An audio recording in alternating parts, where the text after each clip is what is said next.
Whoa. Price G, for the Lord, for the people. Let's Yeah. go. Ram in the bush. I got a ram in the bush.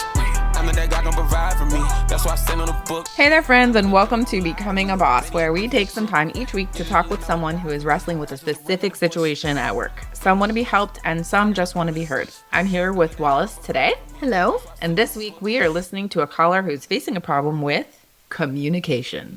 Apparently, that is all the rage right now. Yes. We just need better communication. So, there's that. Me and you communicate just fine. Just fine. And especially because if I don't know my feelings, I'm like, hey, Wallis, can you tell me how I feel? Can you explain it to me? All right, so we'll dig into the caller. And just so everyone knows, the caller is anonymous, so her voice has been changed. So in case you were wondering, wow, Daphne sounds kind of robotic. Yeah, because she is. But we like her anyway. But anyway, it's a real caller, though, and a real story. So here we go. Without further ado, let's listen to what the caller sent us. Hello, this is Daphne. I'm calling because we have a problem at work. And I really just mainly want to be heard, or maybe I want managers to hear this. We're working for a company that was recently taken over by another company. And the transition was difficult. It was a whole new business structure, including lots of changes. In the beginning of the transition, the quality analyst, who monitors calls to see what we are doing, was very helpful and informative, and I had a positive attitude about it once the transition part was completed. However, now that we are fully transitioned, they have simplified the grading scale so that now part of it is just hit or miss, whereas before we had a percentage. I have a feeling that there are too many calls having to be reviewed on a daily basis for the team to be able to keep up, because all of our reviewed calls are coming out with the same score. Everyone on my team is quite aggravated and frustrated. They don't know why they're getting the scores that they are getting. So they are confused, angry, and frustrated because the QA team is supposed to be helpful to us and improve the quality of customer care. And it's actually probably tearing down the company right now. It's having a very negative effect. So that's my story. Thanks. So wait, I'm trying to understand. So it used to be a percentage. Mm-hmm. And now it's hit or miss, pass fail, I guess. The part that confuses me is that they had a transition period where they're learning the new system or whatever. So great, because that's a great best practice to have a transitioning period when you're doing something new. But it sounds like the grading scale then changed after that. Right. So why wouldn't you, I don't know, it sounds a little funky. Funky fresh. What do you Are think? we missing details? Well, I mean, it's a recording, so it's part of our struggle. And it sounds urgent. I mean, it sounds really like the consequences are, she said, it's tearing down the company. Well, yeah.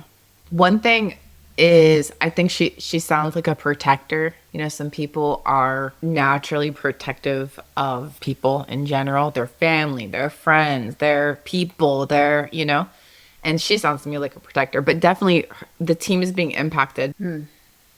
That's terrible. Yeah. And she does sound like a protector. And I do wonder how much of the things she said about the team, they're angry, they're frustrated. I wonder how much. Like, I would want to ask her. Yeah. Give me examples. Have they told you? I feel like she's feeling... I mean, it's possible that they're all feeling like that, but she's very passionate about this, I can tell. And I respect it. It sounds like they didn't tell them that there would be... That's, I think, a huge problem. It sounds like they didn't tell them that there was going to be a change in the grading scale. Yeah. Why did she say she feels like maybe there's too many calls? Oh, yeah. She said that the scores are all coming back the same. So she must be talking with other people. Otherwise, she wouldn't know that. So she's probably in a powwow with some teammates, and they're saying, I got this score, I got this score, I got this score, I got this comment, I got this comment, I got this comment. And speaking from I've just worked with QA analysts before in the past. When they monitor calls, they sometimes copy and paste their comments, which is not necessarily the worst thing in the world, because a lot of times you can say the same great things. Oh, Wallis sounded great. She greeted the customer with a friendly opening. She, So you can copy and paste the comments. But I think what's really bothering her is that they're all failing allegedly, and they're all getting the same comments, and they had a transition period. So why weren't these things addressed Right. in the transition period when they were allegedly supposed to be learning the new system? I'm stressed out. It's not even my problem. So maybe there's the volume it's costing the quality, the QA people to just copy paste because it's so many of them, or That's what the caller says. But any analyst is having to grade a lot of calls, and they probably do typically copy and paste at some point. so that's like a standard. I think so. That's I've managed standard. probably QA, I don't know, 5 different times, like 5 different things. So I can say, It's industry standard. they copy and paste. Okay. But so the real problem, in my opinion, is that they weren't clear because they don't know why. They don't know why they're getting the scores that they're getting. Right. And there used to be a percentage, and now it's pass or fail. Right, which is fine. People change. People do change.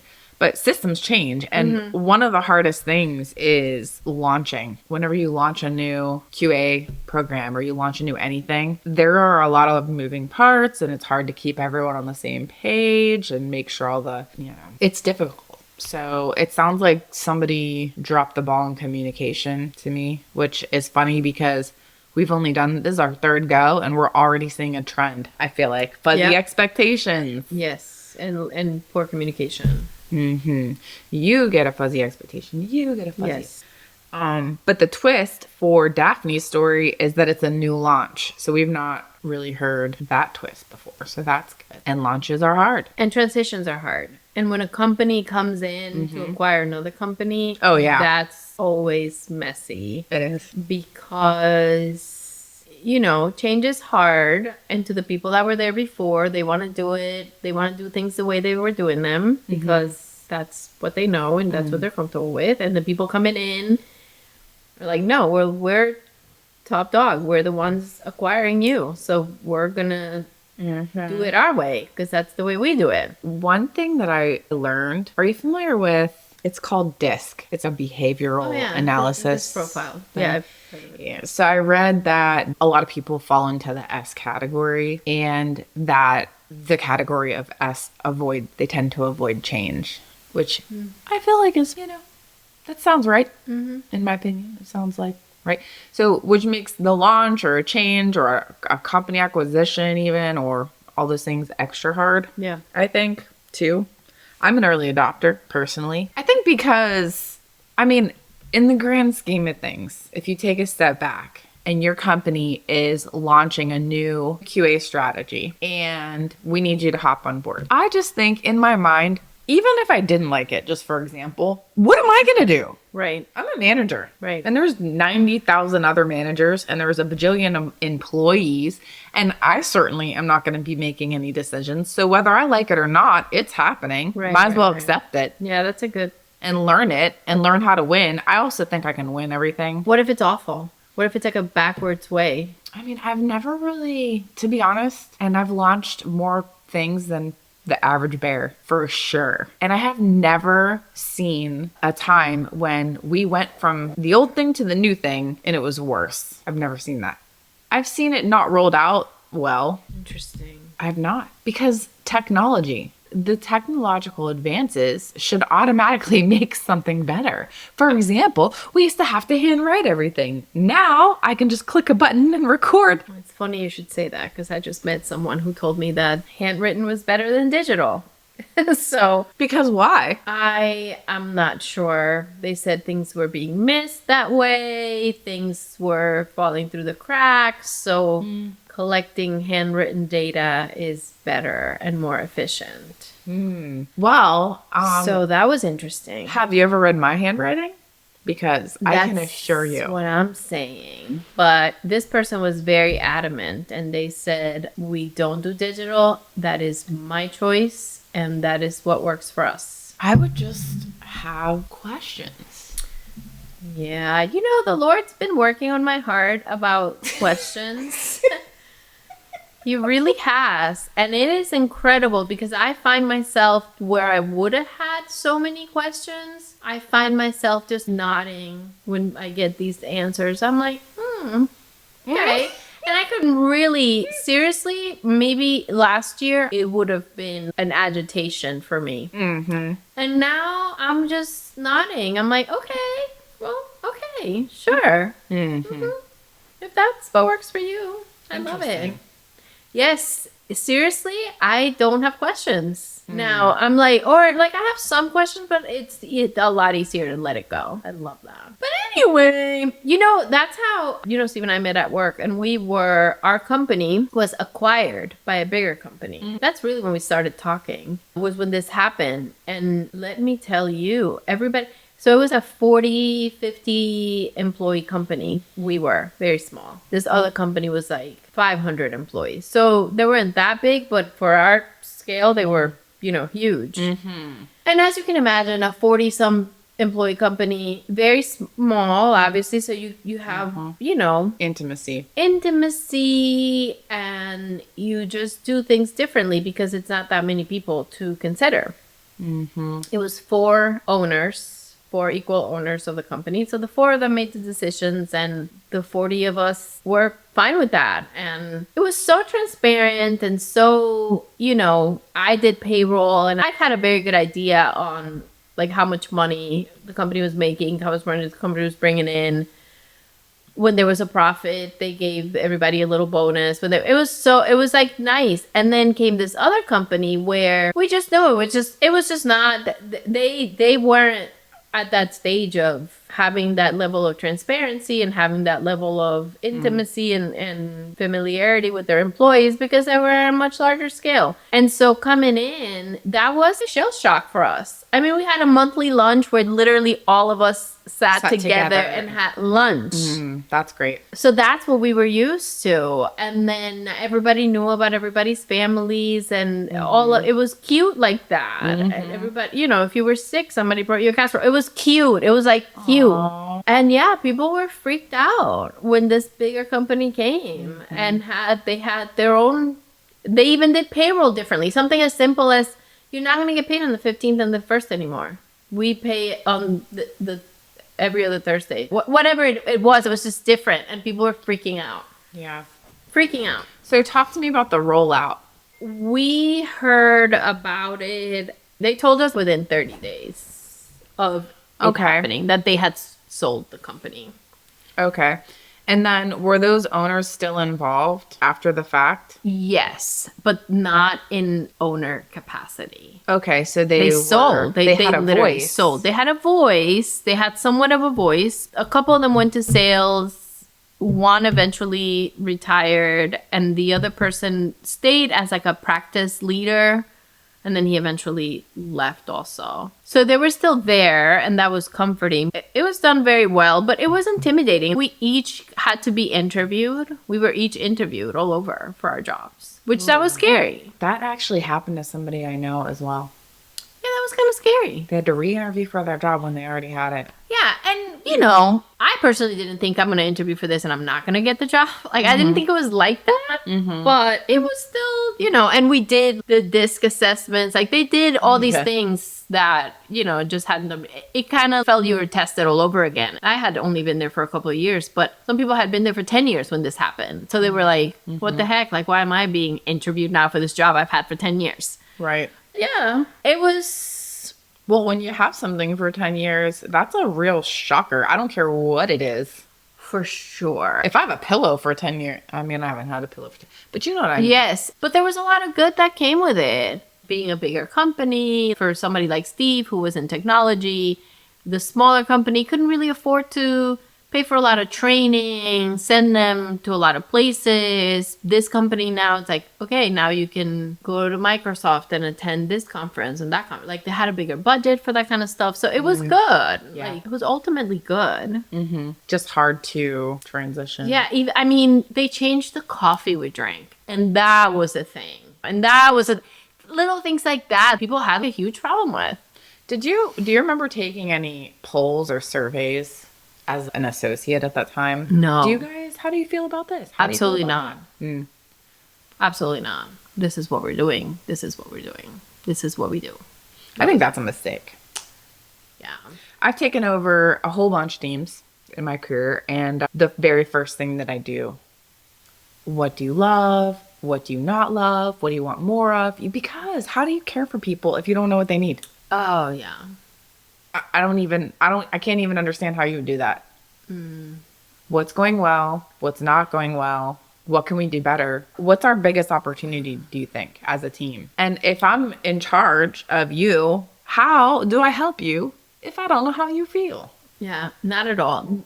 I think it speaks to engagement, and our caller's definitely not feeling engaged. In fact, I think she's feeling disengaged because not only are these changes happening without her input or her consent or her opinion, but also without having a clear expectation of what the expectation is. And the whole team is unclear because she's been chatting with them. They're getting all the same scores, and they're assuming that they're having too many calls. They can't keep up. They're all, and we do this. We were talking about this earlier. If we don't know the reason that a person did something, we start making these reasons up in our head, just wondering and thinking and trying to understand. And a lot of times what we make up in our head is worse than the actual truth. Right. So whether what she's saying is true or not, she's thinking it because they're not liking the result that they're getting, and they're not getting any type of explanation. Right. And like we said the other day, perception is reality. So whether that's true or not, this is her perception. And launching is hard. One thing that went really well was that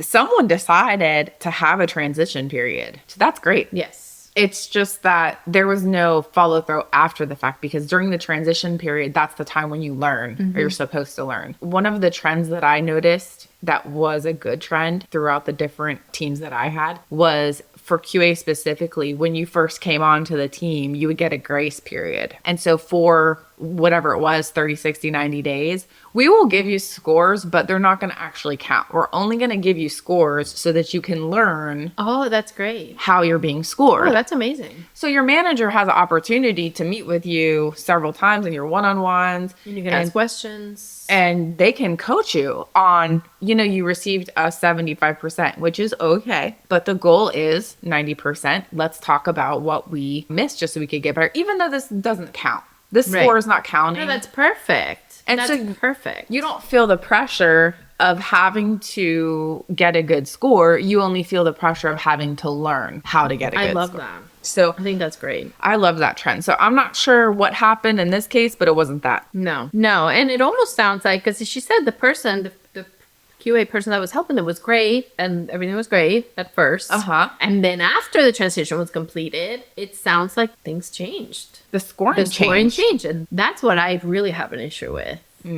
Well, I think that's what they really have an issue with. If the scoring was going to change, it should have been, I wonder how that would have been different if they would have been surveyed on changing. And maybe that wasn't a possibility, but at least, maybe it wasn't possible to, maybe there wasn't a thing about getting an opinion, but at least communicate it. Before it actually happened. I've noticed this with my daughter. I have to explain to her what's going to happen next, because she gets really upset if she feels jolted. And of course it's amplified because she's a little kid, but I think that happens for us too. If we're not sure what to expect, it's scary. Yes. The unknown is scary. It's scary, for sure. And if we have at least some, maybe we don't know every single detail, but if we just know kind of what's about to happen, then we feel a little more comfortable and relaxed and at ease with the situation. So telling them, here's how the score is going to be, here's how it's going to go, and giving them an opportunity to ask questions. Yes. Okay, so we're talking about asking questions. The manager wasn't mentioned in the caller's recording. So we don't know if they had already asked the manager, because I think this is something, if you're meeting with your team all the time, then you should, one of them probably would have told you, right? Right. One would think. One would think. One would hope. Yeah, there's no way that they wouldn't. Right. So either, there's some options, I guess. The manager is not meeting with them. I'm going to tell you a fun fact. Is Daphne the manager? No. Okay. No. I read that 60% of new managers fail within the first 2 years. Oof. Guess why they fail? Why? Communication, which we can see is a trend. 60%. And I would go so far as to say you should be having meetings with your team all the time. One-on-one meetings, team meetings. These should be a regular occurrence. Yes, I agree. And I've also heard that people don't quit their jobs, they quit their managers. Yeah. Well, also, if I'm meeting with my manager all the time, I feel like she's listening to me. I feel like she cares about me. I feel like she knows me as a person. And it makes it harder for me to leave her. Right. Doesn't it? Provided it's a good meeting. Provided it's a good intentional meeting. If I feel all those things. If you feel those things. But I'm saying there could be a meeting happening and you not feel those things. Well, let me just tell people that I have a one-on-one meeting guide. I was going to say, if anyone wants to do a good one-on-one and make you feel those feelings that you're saying, because that is 100% the truth. The same way that it's so easy to quit a job because of a manager that you don't feel any kind of connection or any, like they appreciate you or care in any way. It is hard to leave a job where you do feel like your manager cares and they're invested in you and the work you're doing. I think, yes, your one-on-one guide is the best way to go because, and that's what I was trying to say before. Not all meetings are created equal. Let's just say that. Not all one-on-ones are created equal. Let's just say that. And I just don't want people to think they can call a meeting and get in a room with you for 30 minutes and check a box because that's not what's going to do it. There has to be intentionality behind it. And I think your cheat sheet that you put together is perfect to guide that conversation and make people feel cared for, not just their output, but you know, them as individuals and their career goals and just all of that, which, does make a huge difference. I appreciate that. I have been holding one-on-ones for a really long time, so I'm happy to give it to people for free so that they can use with their own teams. And it just serves as a guide if you don't know how to hold a one-on-one meeting. Right. And the feedback that I received was, I'm a new manager. I don't know how to hold a one-on-one. Right. You don't know what you don't know. And so I'm not doing it because I don't want to go in there and mess it up. Right. So and it has questions and everything. You could literally read the questions and your team will, I honestly, I don't know how you could follow the steps and have them not know you care about them. Correct. I just don't know how you could. So anyway, that's there for you. All right, well, that's it for today. But remember that you can find my one-on-one meeting guide in the show notes linked in the description. And as always, I want to say thank you to all of our boss listeners.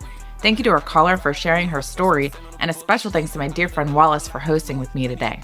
And hey, if you want to help us change lives, give us a 5-star rating. Or if you think your story can help others, give us a call at 864-619-1683 to help us inspire and equip others on their journey of becoming a boss. And listen, friend, we know it's not easy, but remember that whatever it is you're walking through, you are not alone. And together we can make the world a better place to work. Thanks for listening, team. Take care and see you next week. Yeah. Bam in the bush. I got a bam in the bush. I'm the that God gon' provide for me. That's why I stand on the book.